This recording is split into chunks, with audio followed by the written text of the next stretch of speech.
Well, today we're going to look at another oddball, and that is this 1958 Pontiac Parisienne that was sold in Canada. It is kind of interesting that there's an American flag in the background of this photo because this car was not built in the United States. It was built in Canada and sold in Canada as well as other export markets. Now, for those who don't know, Pontiac in Canada was actually a very different car from Pontiac in the U.S. all the way up until about the mid-1970s. In fact, during this time frame, Pontiacs in Canada were effectively Pontiac-bodied cars, but riding atop Chevrolet chassis with Chevrolet engines and transmissions, or in some cases, like we're going to see, an engine that was only available in the Canadian market unless you were buying a medium-duty truck in the U.S. And the principal reason for this was that Pontiac was actually the volume dealer in Canada back in the day, not Chevrolet. Pontiac far outsold Chevrolet. And, well, there needed to be economies of scale as well in Canada at the time due to a lot of import duties and restrictions and quotas and things like that. So General Motors had to find an appropriate supply base in Canada that was localized. And what better way to do that than to share components with Chevrolet? It also made them easier to manufacture. So for 1958, the Parisienne was the top-of-the-line Pontiac, and it was a beautiful, beautiful vehicle, as you can see here. Very similar in a number of ways to the U.S. Bonneville in terms of the body, but you notice that you have all of these little pieces of chrome, stainless, and bright work adorning the body side. We'll talk about that a little bit more in a second, but one thing to bear in mind is that the Chevrolets rode atop 117.5-inch wheelbase for 1958. That was 2.5 inches longer than the 1957 Chevrolets. And the Pontiacs rode atop either 121 or 124-inch wheelbase, depending on whether or not you had a short wheelbase Pontiac like the Catalina or the long wheelbase Pontiac like the Bonneville.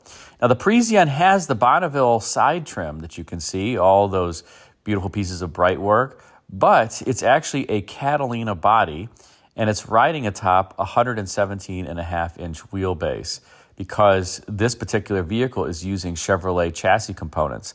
So the wheels actually aren't centered in the wheel arches because of that, and that's just one little funky element of this particular Pontiac.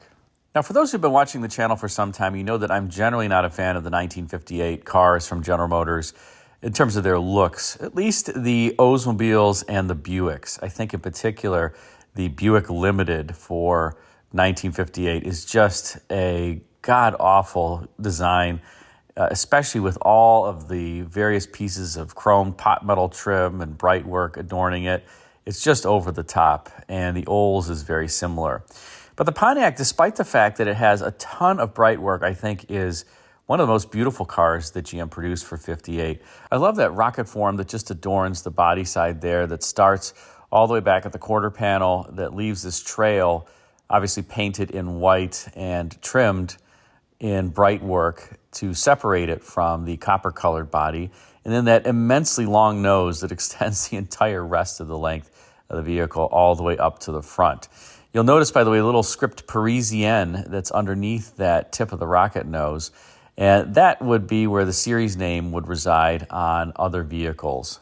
Now, what's a bit humorous about the bright work on these 1957 Canadian Pontiacs, which is similar to the U.S. Pontiacs, is that as you went down in the lineup, you lost various pieces of the bright work. So the Parisienne had everything. You have those 4 little fake vents behind the front wheel. You have the rocket. You have those little, I guess, exhaust, I don't know what you want to call them, stars that are embedded in that scalloped out section.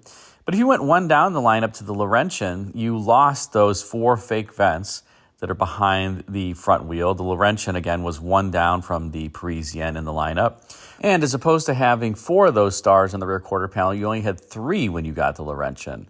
It's just kind of a downgrade. Very similar to on Buicks, where you had the 4 Ventaports on the most expensive Buicks, and you only had 3 Ventaports on the lesser models. Then one down from the Laurentian was the Strato Chief. The Strato Chief. And on the Strato Chief, you actually lost the rocket. You still had the stars, but you lost the rocket.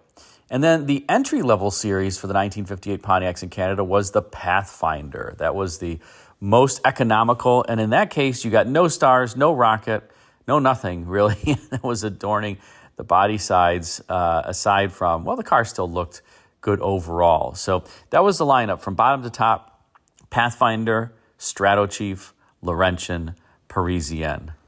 Now let's flip to this other 1958 Pontiac Parisienne, because the lighting on this particular car is spectacular, and we'll talk a little bit about the front. What an authoritative and beautiful looking front end.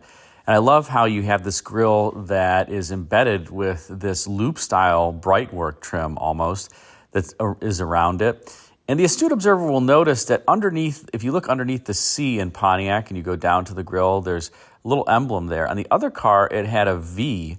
This one does not. And that's because this is a 6-cylinder Pontiac Parisienne. Yes, in Canada, you could get a 6-cylinder under hood, a 261 cubic inch 6-cylinder that you wouldn't be able to get in the U.S. unless you were buying a medium-duty truck. If you had a Chevrolet in the U.S., you're getting a 235 cubic inch 6-cylinder. So it was just an enlarged 235 cubic inch 6-cylinder that was standard in the Pontiacs during this particular time frame.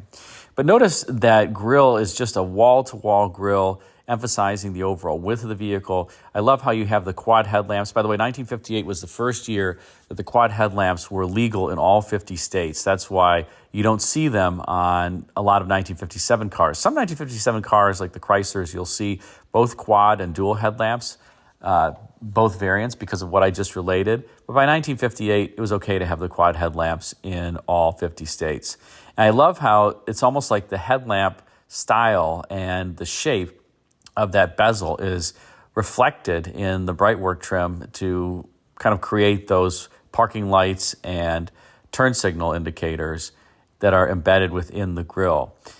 And the other piece about this is that you have, of course, those, let's call them aircraft-like inspired strakes that are on the tops of the fenders, terminating in a beautiful piece of bright work. And you also have the hood, I think is just a masterpiece, with this very distinctive crease that gets more and more pronounced as it comes toward the front of the vehicle before fading out as it kind of spills over the leading edge of the hood. And you also have this beautiful concave surface at the bottom of the hood that kind of reminds me a little bit of the scalloped out section in the quarter panel on the body side. Now, as we rotate around to this particular side view that's taken during the golden hour, kind of the sunset hour, boy, does this car look great in this two-tone green. This is just a fantastic late 1950s color. And a couple things that you'll notice, I already talked about how beautiful the body side is. I love how it's really just a clean body side with a little bit of a radius at the top as the door tumbles inward toward the glass planes. But beneath that, you have that beautiful scalloped out section we've already talked about. And it's a pretty simple body side aside from that scalloped out section and the bright work and that rocket form. Aside from that, it's very clean. So imagine visually if you were just to remove that form on the side of the vehicle and how clean it would look. And I think that's why this works with this particular bright work, because otherwise the body is pretty simple. But of course, you have that big wraparound front glass that was in vogue during that time.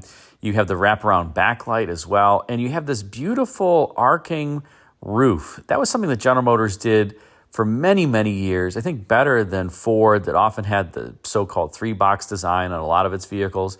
GM had that three-box design, but they always had this gentle arc to the roof. Here it's obviously far more pronounced. And it is interesting to see how General Motors designers chose not to have the roof panel and the paint and the bright work just extend all the way back through that so-called basket handle out back, but kind of break it partway through the C-pillar. I think that's a really cool and interesting detail on this particular car. Now, before I transition back to the 348 powered Pontiac, I just want everyone to see the 6-cylinder in this Pontiac, the 261 cubic inch 6-cylinder. And yes, it does say Pontiac there on the valve cover. And that was what they said back in the day because, well, this was a Pontiac engine. It was a 261. It wasn't a 235. Like I said, this was a medium-duty truck engine in the U.S. And it's pretty amazing. I actually have one of these under hood in my 59 Parisienne, and it powers it pretty well. I mean, it is a slow vehicle. It's probably 18, 19 seconds, 0 to 60. But it's got quite a bit of torque. It moves off the line smartly. And, of course, you have a power glide backing this, just like your Chevrolets. Or as they say in Canada, it's not Chevy, it's Chev. No Y at the end. But what a cool vehicle nonetheless. Let's transition back to the other car.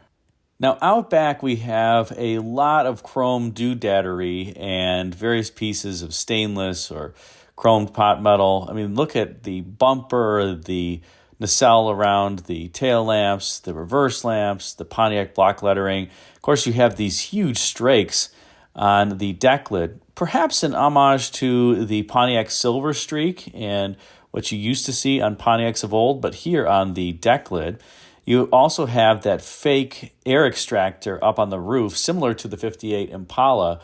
I guess that was something that General Motors designers just fell in love with and put on so many cars, this fake air extractor. It was originally supposed to be real on the 58 Impala, but it was found that it was actually backdrafting into the cabin as opposed to letting the cabin air go out of the vehicle. So it was capped off and just made a piece of trim. Now, one other thing you may be wondering is where in the world is the fuel filler on this particular car? It's not behind the so-called license plate. That's just set into the bumper there. Well, it is behind the reverse light on the driver's side. That swings out to reveal the gas cap. So that is a cool element of these 58 Pontiacs. And a lot of the cars of the era, they had these hidden gas caps that were cleverly disguised behind something. So you didn't have that ugly fuel filler door. And I think this one is a really cool one because you really just can't tell where it is, but that is where it is located.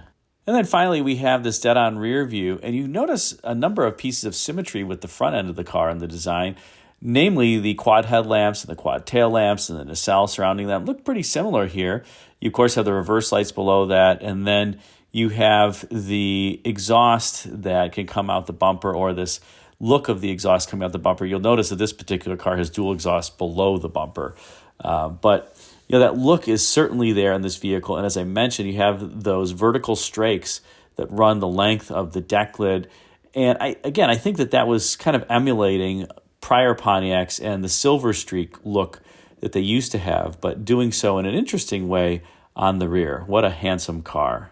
Now on the inside, this being a Parisienne, it is adorned with some beautiful bright work and trim. Take a look at that door panel with the bright work on the top portion of it. That really looks like it's a continuation of the bright work on the instrument panel. So you have an early attempt here of having the instrument panel really flow into the door and create a harmonious interior. That would be something that would really come back into vogue in the 1990s and the 2000s. But here you have it on a quite early vehicle. And I love the copper on white interior here. Notice also, if you look at the accelerator and the brake pedal, those are borrowed from Chevrolet and not Pontiac because, of course, this has some Chevrolet underpinnings associated with it. I do also love how the interior has those strakes. Notice the strakes on the door panel that continue into the rear, creating this harmony between the front of the interior and the rear. Those strakes are mimicked in the seat stitch patterns as well. And it's mimicked in the door pull, that armrest there as well, and kind of ties the interior with the exterior, particularly that theme that we saw on the deck lid. And up close, we have what I think is one of the most beautiful instrument panels that's ever been produced. You have this slight hood over the round gauges and beautiful round forms as well as linear forms, a ton of bright work. I mean, it just doesn't get much better than this. And the astute observer will notice the power glide shift quadrant, the PRNDL, because, of course, this has a power glide. It doesn't have a hydromatic like the U.S. Pontiacs would have. Interestingly, I don't think the Canadian Pontiacs offered any other automatic transmission aside from the power glide. You could get the turbo glide in the U.S., but I think you could only get the power glide in Canada if you wanted an automatic. And that probably was an astute move because this big old heavy cast iron power glide was a good, reliable, robust transmission. And for any of those who have driven a car with one of these old power glides, you'll remember that kind of, let's say, soft hum they have when you put them in park or neutral. But, you know, that's just part of the character of the car. And one last look at this beautiful white and copper interior before we transition to the real fun, what's under hood in this car.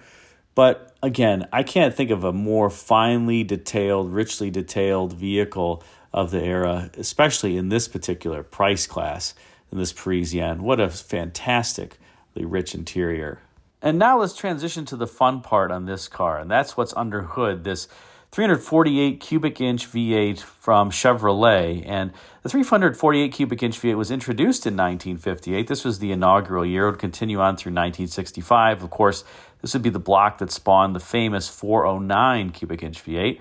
But here, this was the largest engine that you could get in your 1958 Pontiac Parisienne or stateside in the 1958 Chevrolet. The engines in the lineup included, in Canada, the 261 cubic inch six-cylinder as the standard for the Pontiacs. Optional 283 was next with 2 and 4 barrel carburetors. Then you could get this 348 cubic inch V8 that was topped by a 4-barrel carburetor or 3 2-barrel carburetors. This is the 4-barrel carbureted variant, making 250 horsepower.